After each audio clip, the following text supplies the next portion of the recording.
మనకు ఇంటి దగ్గర పొలాలు గిలాలు అన్ని పెట్టుకొని ఈడ చేంజ్ చేసుకుంటే కష్టమవుతుంది, ఇబ్బంది అవుతుంది. ఉచ్చికి అవుతుందేమో అని మంచిగా ఈడ ఈ పని చేయాలంటే పెమిలి మొత్తం ఉండాలి, సాగల దందా చేసుకున్నాలంటే. అంతే కదా, ఒక్కరుంటే అయితే కాదు. అంతే కదా, కష్టపడాలి. ఇంక ఇప్పుడు ఏదైనా పనిలో సెలవులు దొరుకుతాయి, ఈ పనిలో పని చెయ్యాలా ఎలా ఎలా అంటానే 24 గంటలు పొద్దుగాల 9 నుండి 8 నుండి రాత్రి 8 గంటల వరకు ఇలా నుంచునే ఉంటావు, నిలబడే ఉంటా. జెర్సేపు లేదా కాలు కూస్తే అసలు నేనే అటు ఇటు తిరగలేక నేను 2 లొకేషన్కి వెళ్ళి వచ్చేసేసరికి నా కాళ్ళు గుంజుతాయి.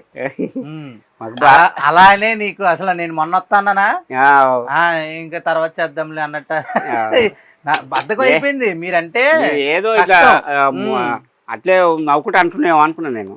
లేదు నవ్వుకునేం కాదు, కానీ మేము ఉన్నప్పుడైతే మీరు ఉన్నప్పుడైతే మంచిగా మంచి ఫుడ్ తినేవారు.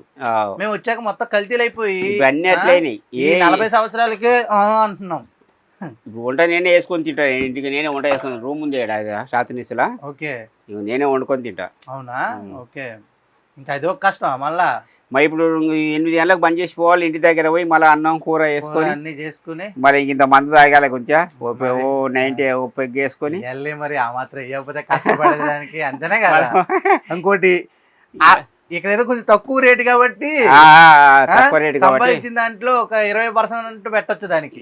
ఎక్కువ తాగునికి పడకుండా ఇది ఎక్కువ ఏదో ఇటు పైన తొలతో తాతుంటే రోజు ఒక్కోటి రాతుంటే ఇప్పుడు పడలేదు. 90 తాగి అలా పడుకుంటే నైట్ తాగి తిని వండుకుంటే మంచిగా నిద్ర వస్తుంది. ఇవన్నీ పొద్దుసారి పని చేసి కూస్తాయి కదా. అవునవును, మరి కొద్దిగా తాగితే ఇంకా హాయిగా ఉంటుంది కదా. మళ్ళీ ఉదయం మళ్ళీ రావాలి కదా, అట్లా కదా. జాగ్రత్త, ఆరోగ్యం జాగ్రత్త. ఆరోగ్యం సరిగ్గానే ఉండదు. ఇంకా బాబులో పెళ్లిళ్ళు అయినా ఎవరిని అందరూ ఎవరి వాళ్ళ ఫ్యామిలీ ఎవరి సంసారం అని అయింది. ఓకే, అదాలు అయినరు ఎవరినంత ఇల్లు అలా కట్టించిన ఎవరి వాళ్ళకి. అవునా, మాకు పార్టీలు ఉంది. ఇక మా ముసలాయమ నేను ఒకతో ఉంటాం. ఇంకా వాళ్ళు ఎవరినంత వాళ్ళు పని చేసుకొని బతుకుతున్నారు. ఓకే.